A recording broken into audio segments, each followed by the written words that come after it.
లడ్డూ ప్రసాదంలో జంతు కొవ్వు ఉందని ముఖ్యమంత్రి ఎలా చెబుతారు? ఇవన్నీ ఈ పేపర్లలో, నేషనల్ మీడియాలో అన్నింటిలోనూ రిపోర్ట్ అయ్యాయి. అబ్జర్వేషన్స్ అన్నీ కూడా టీటీడీ చేసిన అబ్జర్వేషన్స్. ఎకనామిక్ టైమ్స్ దగ్గర నుంచి, హిందూ దగ్గర నుంచి, బిజినెస్ స్టాండర్డ్ దగ్గర నుంచి, national TV channels, NDTV, India today దగ్గర నుంచి, times of India, times now దగ్గర నుంచి ప్రతి ఛానల్లోనూ రిపోర్ట్ అయినవి అబ్జర్వేషన్స్. అయినా ఒకసారి మళ్ళీ గుర్తు చేయడం కోసం అని చెప్పి నేను మళ్ళా చెప్తా ఉన్నా. అసలు నెయ్యి వాడనే లేదని టీటీడీ స్వయంగా చెప్పారు కదా. అలాంటప్పుడు లడ్డూ ప్రసాదంలో జంతు కొవ్వు ఉందని ముఖ్యమంత్రి ఎలా చెబుతారు? ఆధారాలు లేకపోయినా రాజ్యాంగ పదవిలో ఉన్న సీఎం మీడియా ముందు అలా ఎలా మాట్లాడతారు? ఒకవైపు విచారణ జరుగుతూ ఉండగా ఆ వాక్యాలతో సిట్ దర్యాప్తు ప్రభావితం కాదా?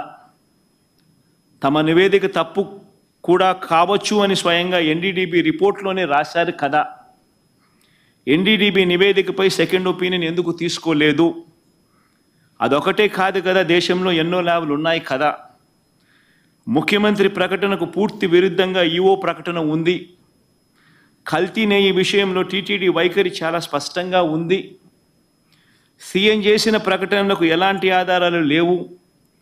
దర్యాప్తుకు ఆదేశించినప్పుడు పదాల గారడి ఎంత మాత్రం అవసరం లేదు. ఎన్డీడీబీ నివేదిక జూలైలో వస్తే దానిపై ముఖ్యమంత్రి సెప్టెంబర్లో ఎందుకు మాట్లాడినట్టు? జూలైలో నివేదిక వస్తే అప్పుడే ఎందుకు మాట్లాడలేదు? పైగా లడ్డూ తయారీలో వాడే నెయ్యిలో జంతువుల కొవ్వు కలిపారంటూ ముఖ్యమంత్రి ప్రకటన చేశారు. అసలు ఆ ప్రకటన చేయడానికి ముఖ్యమంత్రి వద్ద ఉన్న ఆధారాలు ఏమిటి? ఆ లడ్డూను పరీక్ష కోసం సెకండ్ ఒపీనియన్లో భాగంగా వేరే ల్యాబ్కు ఎందుకు పంపలేదు?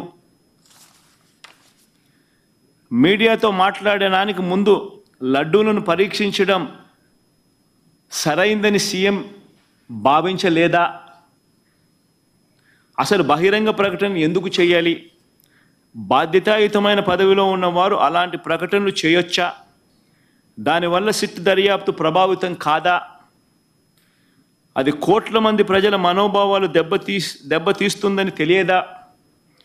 లడ్డూల తయారీలో కల్తీ నెయ్యి వాడారనడానికి ఎలాంటి ప్రాథమిక ఆధారాలు లేవు కదా అని ఏకంగా సుప్రీంకోర్టు అబ్జర్వేషన్స్ పాస్ చేస్తూ 30వ తారీఖున జడ్జిమెంట్ కూడా ఇచ్చారు. ఆ జడ్జిమెంట్ కాపీ ఒకసారి వేయండి అమ్మా. ఆ జడ్జిమెంట్ కాపీలో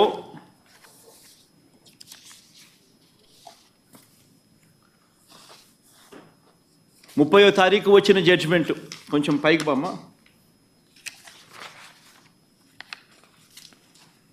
ఇంకా పైకి సుబ్రహ్మణ్యం స్వామి వర్సెస్ స్టేట్ ఆఫ్ ఆంధ్రప్రదేశ్. కొంచెం కిందికి రామ్మా.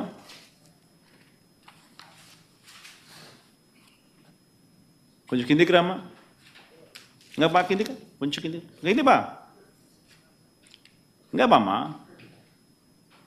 ఇంకా బామ్మా. డేట్ 30వ తారీఖున జడ్జిమెంట్. ఈ జడ్జిమెంట్లో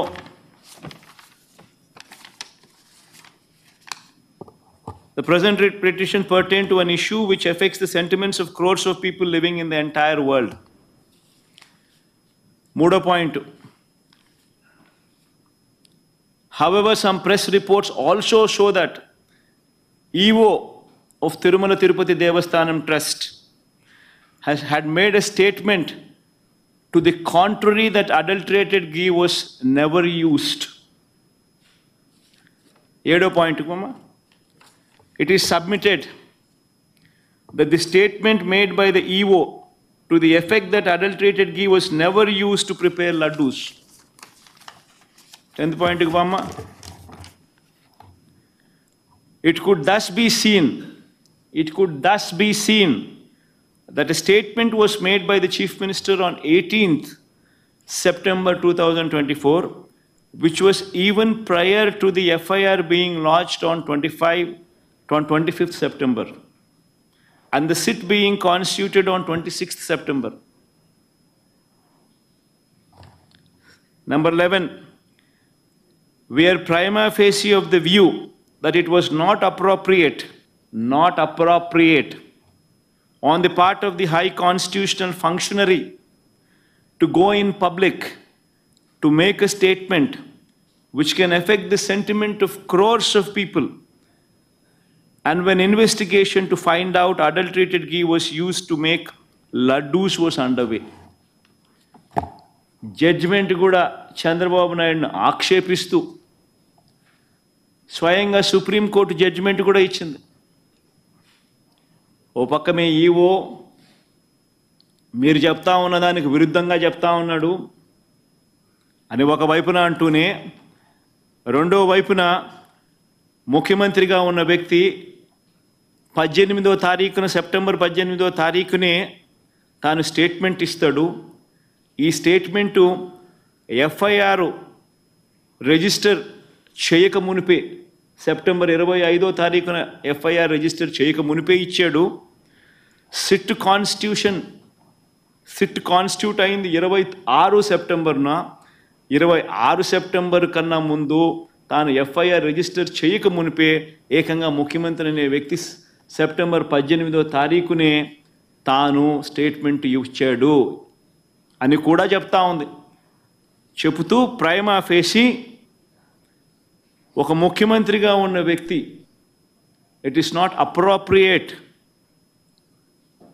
అని చెబుతూ ఇలాంటి public statement which can affect కోట్ల మంది భక్తుల సెంటిమెంట్ని ఎఫెక్ట్ చేసే విధంగానూ ఇలాంటి స్టేట్మెంట్లు ఇవ్వడం దారుణమని కూడా చెప్తా ఉంది ఆక్షేపిస్తూ.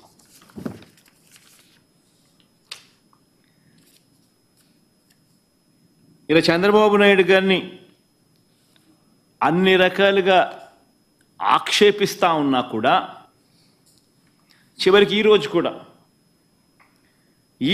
కూడా జంతువుల కొవ్వుతో కల్తీ జరిగిందన్న నెయ్యిని వాడలేదని ఈవో చెప్పారు కదా అని మళ్ళీ ఇవాళ న్యాయస్థానం మళ్ళీ ప్రశ్నించింది. ఇవాళ కూడా ప్రశ్నిస్తూ చంద్రబాబు నాయుడు గారిని ఆక్షేపిస్తూ చంద్రబాబు నాయుడు చేసిన తప్పును ఎత్తి చూపిస్తూ చంద్రబాబు నాయుడు గారు స్వయంగా తాను ఏర్పాటు చేసుకున్న సిట్టును రద్దు చేస్తూ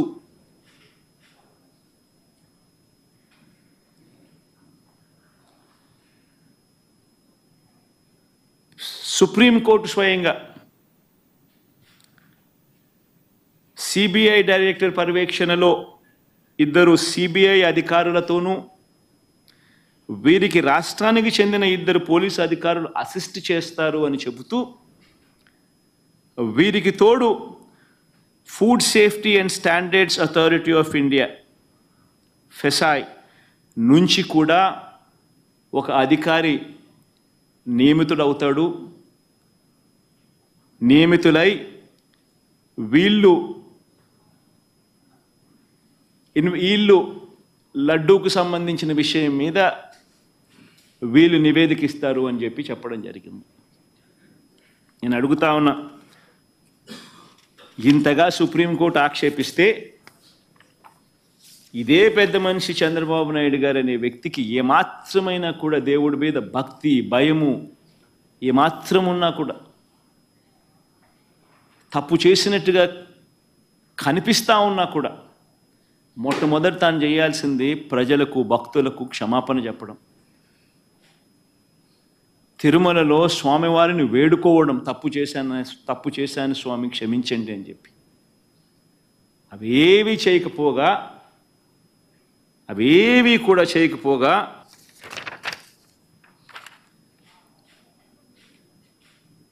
తన టీడీపీ ట్విట్టర్ హ్యాండిల్ నుంచి వాళ్ళు రిలీజ్ చేస్తూ ఉన్న అబద్ధాలతో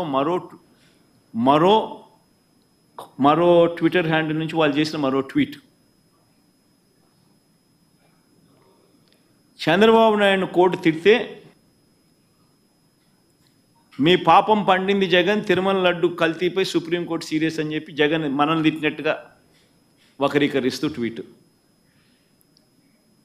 ఇంకా ఫర్దర్గా వక్రీకరణలో భాగంగా అబద్ధాల్లో భాగంగా తిరుమల లడ్డులో జంతువుల కొవ్వు కలిపిన కల్తీ వ్యవహారంపై సుప్రీం